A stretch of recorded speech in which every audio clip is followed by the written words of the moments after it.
James Cameron has made another Avatar film, Fire and Ash. It's massive, beautiful, exhausting, sincere. And yet, I did not love this film as much as I wanted to. Let me try and explain why. Hey all, my name is Sucharita. Welcome back to my channel, where today we are talking about one of the most anticipated films of the year, Avatar Fire and Ash, now in movie theaters.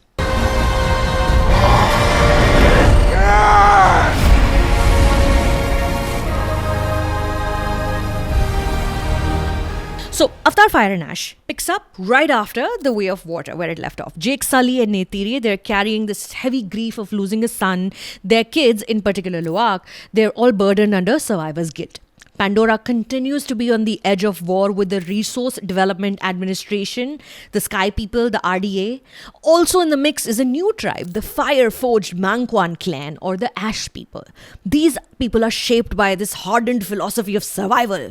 They're led by Varang, who's an incredible Una chaplain. The Ash People do not trust Eva, and they're equally power-hungry as the RDA. The two antagonists, they unite against the Navi and the Metkaina, in particular the Sully family. Jake, once again, has to save the world while trying to find a balance that will enable him to protect his family also. Now, if all of this sounds like gibberish and words you do not understand, it's probably because you've forgotten all these titles and these details from the previous film. So even if you don't watch both the films before going into the third one, at least your second वाली है उसको quickly देख लो. I would strongly recommend. फिर से देख लो. James Cameron का attitude towards filmmaking is that of a world explorer. It's most evident in this third Avatar film. There are always worlds and new people unknown to everyone. These people can be friend or foe. They can appear unannounced. They can either make life more beautiful or survival difficult. This hunger to understand the mysteries of life itself is reflected in this film's title. You know, there's a cycle of violence and mourning and rebuilding, fire and ash. It's so mystical. It's the same reason why I really loved the first Kantara film. However, despite the beauty of this title, the film is not very moving. Okay, I'm not the biggest fan of The Way of Water either, but at least that film, for me, had a sustained cause to root for, it felt, and there was a renewed sense of wonder and depth that was cued by the water people. Fire and Ash throws you into a landscape that is so vast and so aggressively kinetic that instead of feeling pulled into it, chances are you might feel adrift. It's like being thrown on top of a moving truck jumping from the top of a flyover, and the truck goes by underneath you and you're on it, but you're holding on for dear life.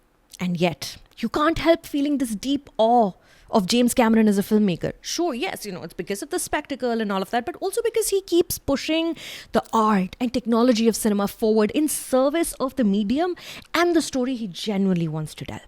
The fact that the biggest global films of our generation are urging peace and connection, rebuilding and communion with nature is such a huge deal, considering the fractured and greedy times we live in right now. No other filmmaker working today tries this hard and this obsessively, frankly, to advance what cinema can be within our lifetimes. Where Fire and Ash stumbled for me, though, is how unaffected I was with the arrival of the Ash People. And honestly, really any of the larger stakes at play. The Mangwan, they are more concept than real foes. Each warrior sort of blends into each other, except Una Chaplin's Varang, who looks like the human manifestation of a lean, sexy dinosaur, the ones with the thing around their head. The film's most exhilarating sequence once again takes place in the skies.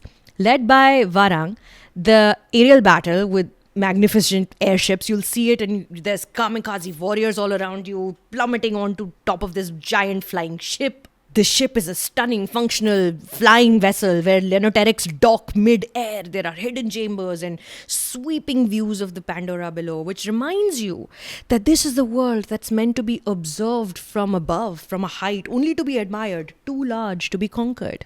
There are too many battles taking place in Avatar Fire and Ash. A constant bombardment of danger leaves very little breathing room. Everything feels perilous all the time, which makes for intense viewing, but it also breeds too much exhaustion. Avatar Fire and Ash isn't emotionally satisfying the way I'd hoped, to come back to my initial point, but I remain deeply appreciative of what James Cameron continuously attempts to marry spectacle with a plea for peace. To feel like you're in the presence of something impossibly ambitious on your screens is a gift. Yes, the fact that Jake Sully as a character is this Muad'Dib kind of figure, the Turok Makto, it has annoying implications that a white American man must save local ancient tribes from the rest of the world and also from each other in fighting. But there is a subplot in this film revolving around arguably the film's most important arc, the human child spider, where you will see. And you can sense that James Cameron is attempting to write that problematic connotation. I don't know, go watch the film in a theatre near you, IMAX 3D preferably, and then let's chat. Thank you to channel subscribers. There's over 30 of you here. Let's get that number to 100 this week, shall we? If you have become a member already, thank you, first of all. Secondly, please keep an eye on the community page. Please, please, please, because there soon I will post details about the very first Serious Cinephiles movie club and how you can participate. Miss mat karna, please, community page. I hope you've been enjoying some of the members only early access videos on the platform. As always, my name is Sucharita. Thank you for stopping by.